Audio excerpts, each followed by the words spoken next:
Məhərrəm ayında özündə dönüş yaratmaq istəyən insanlar istiğfardan başlamalıdır, üzrxahlıqdan, tövbədən başlamalıdır.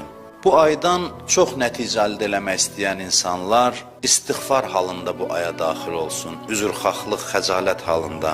Çox böyük nəticələr verə bilər. Ümumiyyətlə, mən bunu keçən illərdə də çox demişəm ki, bu təqvim ay deyil. Bu günlərə sıradan bir gün kimi baxmayaq, məsələn, Zilhiccə ayı bitdi, Məhərrəm ayı gəldi.